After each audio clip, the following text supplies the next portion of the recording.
Professor Lutwakk, thank you again for joining us. Just got a few questions. First off, what are the important foundations of Asian and Middle Eastern cooperation? You mean cooperation between Asian and Middle Eastern regional? I mean, in that sense. The Middle East, outside Israel, is a source of hydrocarbons, perhaps some other materials, and that's it. The Middle Eastern region outside Israel produces almost nothing. It is basically you have large populations that are parasitic on commodity production, largely by expatriates. So when you have basically expatriates came here, they found their own. Expatriates continue to produce, develop marketing.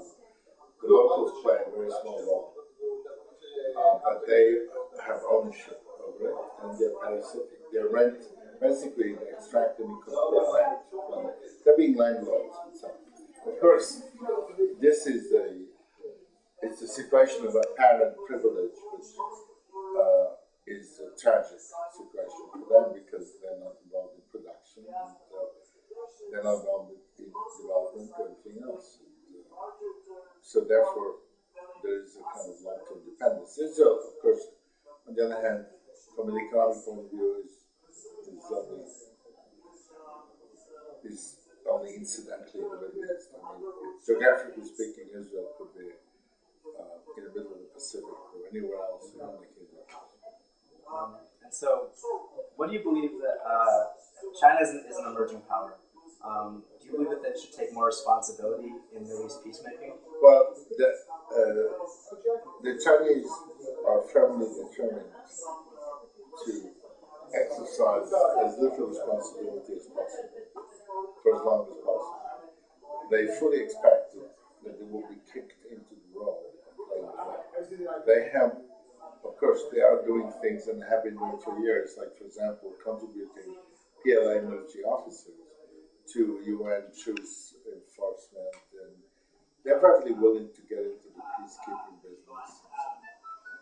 But then what they're not willing to do is to pay a political price, or an economic price, in order to achieve the goals such as Middle East peace and stuff. They simply, the people running Chinese foreign policy, for them, this is not a priority at all. And so, what do you believe are the competitive dynamics between China and India in relation to Iran and the Middle East? Well,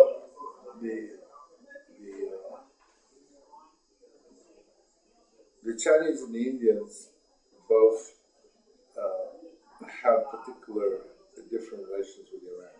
In the case of China, Iran is just a raw material source. In the case of India, India is the Muslim country behind Pakistan.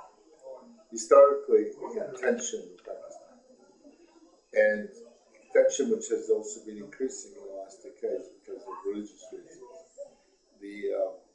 There are Shia in Pakistan. There are Ismailis in Pakistan. There are also 12ers, but they're a minority. And the Pakistani Islam, politically speaking, is Sunni Islam, and the militants, of course, for the militants, the Shia are heretics. And according to the militant credo, Iranian Shia 12ers should be killed ahead of Jews, because they're actually heretics, worse than Jews. Can you imagine? So this is not a trivial matter. And for India, Iran is a kind of strategic ally because of this religious factor. Religion is the strategic parameter of the subcontinent.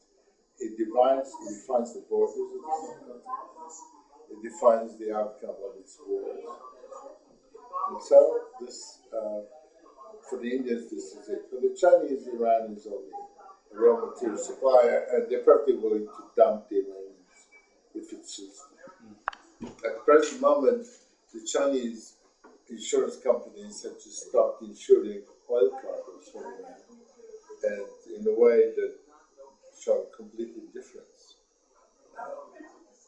The Japanese are more keen about relations with Iran than the Chinese are. And there was a proposal in our journal for a possible partnership between China, Saudi Arabia, and Israel to develop Gaza as an access point to Western markets. What do you think? Well, the Chinese would be interested in that as an offshore thing, but the Saudis would not. The Saudis, sometimes some Saudis talk a good game, but in the end they always pull back. They never participate. They never expose themselves. They never act. They know very well that Israel is not a danger to their regime's survival, and they don't care. I mean, the main thing about the Saudis is the entire decision-making cadre has difficulty getting out of bed. In the morning, they kind of lie in bed. It takes them a long time to get one foot down and then the other foot down. And by the time it takes a long time for them to actually get dressed and go to their office and so on. And the idea that they would respond in a nimble, agile way to clever proposals is a fantasy. And on a side note, would you like to comment on the words exchange between the Chinese embassy staff and Professor Min-Chi Pei yesterday? Well, that was kind of amusing. It was amusing to see that young Chinese diplomats are being trained to act in such an innocent way. It's touching, actually, in a way. Now, Professor Min-Chi Pei is somebody who is not an enemy of China. He travels back and forth. He's not denied a visa. And so but I think they were reacting to Tibet and so on. The Chinese are in a hopeless fight over Tibet because they're in the same position they got to Tibet as Israel or the Palestinians, which is the occupier always loses. In these debates, the occupier loses, and they are the occupier, so they lose. So this gets them angry. Hu Jintao personally is involved in this because he made his career in Tibet. He was in charge of repression. In Tibet, he showed he was a tough enough guy to become the tough dog. So these young diplomats are trying to, advance their career by being so aggressive about it. It's ridiculous. It only discredits their side. It's two loudmouths versus the Dalai Lama wins the